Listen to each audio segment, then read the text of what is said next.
dengan memilih dan mengangkat anggota tim seleksi KPU dan Bawaslu yang komposisinya 4 orang ternyata unsur pemerintah, yaitu Yudi Ardiantoro, Kantor Kepala Staf Presiden, Bahtiar, Kementerian Dalam Negeri, Edward Omar Syarif Hirej, Wakil Menteri Hukum dan HAM, dan Pungki Indarti, Komisi Kepolisian Nasional. Berangkat dari seleksi bermasalah, praktek curang dan pembelian pemilu oleh termohon antara lain, saya lanjutkan di halaman selanjutnya, kecurangan dan pelanggaran oleh termohon saat verifikasi partai politik.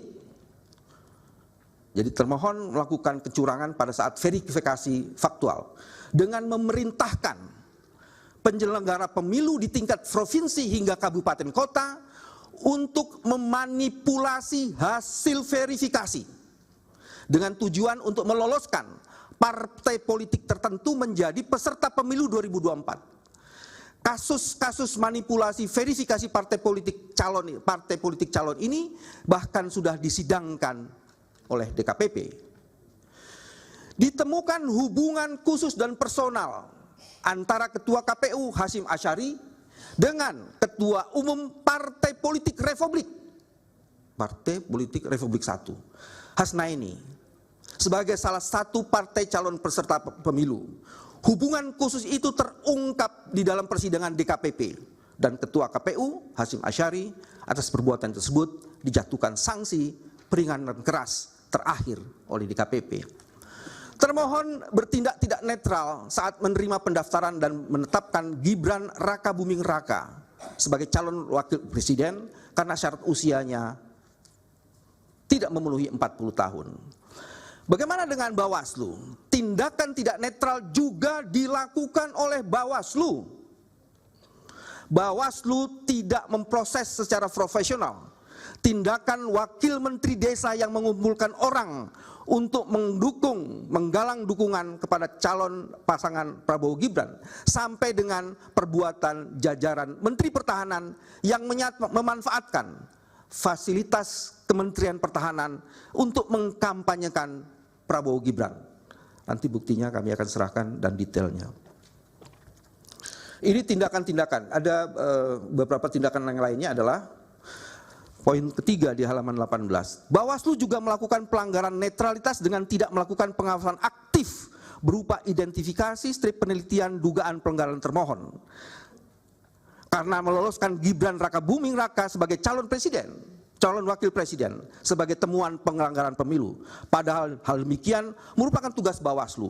Apalagi di dalam salah satu cross eksaminasi di DKPP ternyata belum ada berita acara yang dikonfirmasi oleh Bawaslu tentang proses pendaftaran itu. Dan ada tindakan yang tidak bertanggung jawab dari Bawaslu mengenai hal itu. Saya akan lanjutkan lagi di poin selanjutnya. Langsung di halaman 20 atau 21. Soal nepotisme paslon 02 menggunakan lembaga kepresidenan. Nepotisme paslon 02 dengan menggunakan lembaga kepresidenan bukan sesuatu yang kebetulan dan terjadi begitu saja. Nepotisme ini terjadi sebagai dampak ikutan dari ambisi Presiden Jokowi untuk melanggengkan kekuasaannya. Nanti akan ada flowchart yang akan menjelaskan itu. Oh ya, majelis, ini ada flowchart yang kami jelaskan. Saya akan singkat saja, tidak membacakan, jadi saya publik mengetahui karena ini fakta noto. Pertama kali akan menambah periode masa jabatan presiden. Instrumennya amandemen Undang-Undang Dasar 1945 oleh pembantu Jokowi. Itu terjadi mulai Maret 22. Dan ada pengarahan aparatur desa untuk 3 kali masa jabatan presiden. Ini gagal. Usaha yang kedua adalah memperpanjang masa jabatan. Ada instrumen dan framing yang berkali dilakukan melalui media, melalui wacana dari para menterinya. Itu November 2022. Jadi setelah Maret, upaya yang pertama gagal, masuk upaya yang kedua. Ini pun melakukan kegagalan. Dan kita sekarang sedang dalam periode ketiga, menentukan presiden berikutnya. Inilah yang dilakukan oleh Presiden Jokowi. Jadi instrumennya adalah, menurut pendapat kami, putusan MK nomor 90 tahun 2023 dilanjutkan dengan mengendalikan penyelenggara pemilu, mengkooptasi alat-alat kekuasaan negara, menjinakkan partai politik. Dan ini yang mengakibatkan, setelah tadi prinsipal kami sudah mengemukakan, ada konsekuensi Indonesia sekarang ada di persimpangan jalan. Apakah kekuasaan pemilihan presiden akan tetap berada di tangan rakyat sesuai pasal 1 Undang-Undang Dasar 1945, ya, terjemahannya seperti itu, atau pemilihan presiden justru ditentukan oleh presiden sebelumnya. Perpanjangan masa jabatan presiden digularkan, ini detail informasinya, oleh Menteri Koordinator Kemaritiman dan Investasi Luhut Binsar Panjaitan. Menteri Luhut mengaku ide tersebut berasal dari big data pengguna media sosial di Indonesia sebesar 110 juta. Dan kemudian selain Menteri Luhut ada juga Menteri Bahlil Lahdalia yang mengungkapkan persoalan yang sama. Atas wacana tersebut,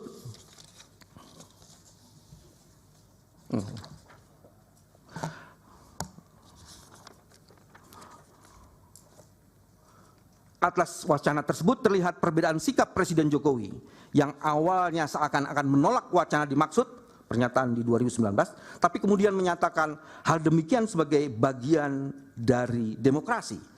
Itu pernyataan tahun 2022. Sikap inkonsistensi ini menunjukkan adanya motif yang sungguh sangat terang benderang dari Presiden Jokowi untuk melanggengkan kekuasaannya.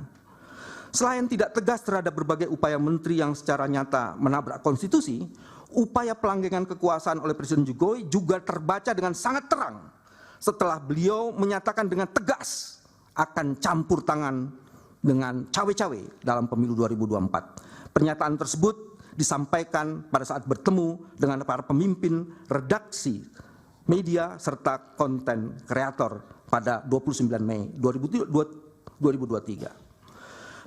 Pernyataan Presiden Jokowi di atas bererat kaitannya dengan permohonan pengujian Undang-Undang Pemilu oleh Almas Sakib Biru yang menyoal syarat usia capres dan cawapres yang diajukan pada tanggal 2 Agustus 2023. Ada dua fakta yang dapat digunakan untuk membaca hubungan antara dua peristiwa ini, yaitu peristiwa pertama, posita alasan permohonan pengujian Undang-Undang Pemilu oleh Almas sebagaimana tertuang dalam putusan nomor 90 secara eksplisit menyatakan Gibran Rakabuming Raka sebagai sosok potensial yang menjadi bakal calon presiden atau calon wakil presiden.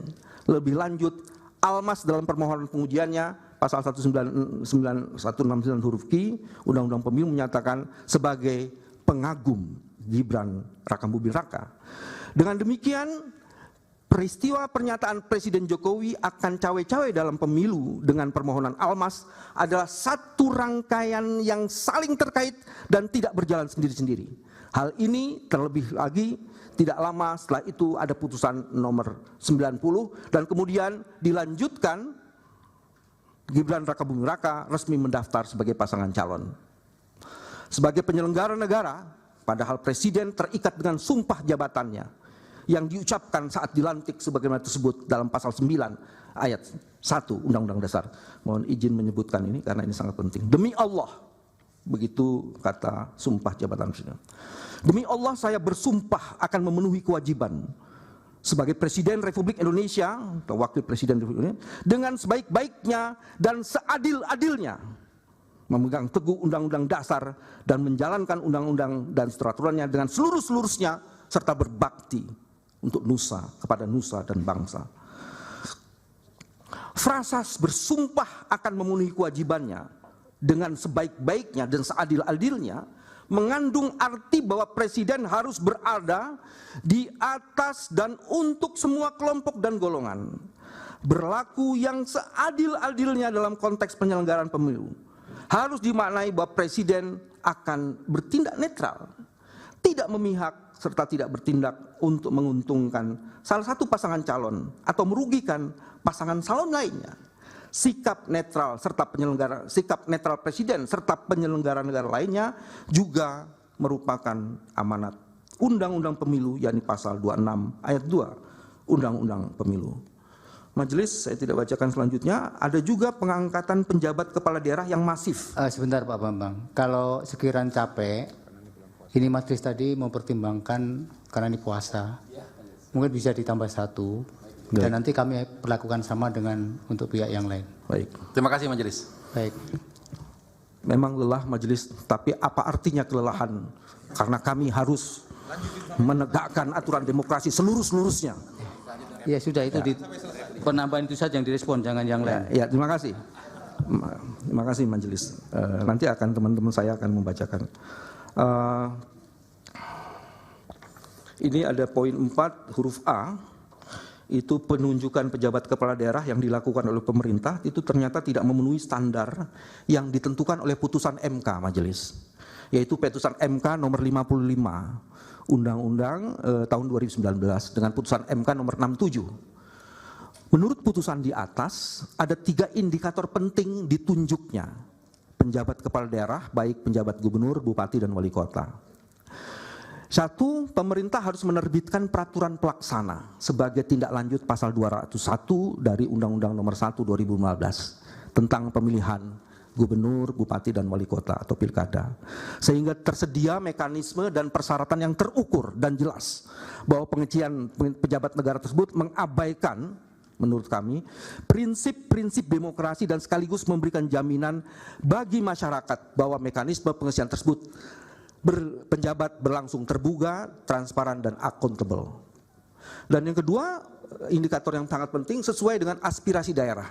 Karena ternyata, nanti akan dijelaskan dalam pengamatan kami, aspirasi daerah tidak sepenuh-penuhnya diakomodasi. Yang ketiga, pemberian kewenangan pejabat kepala daerah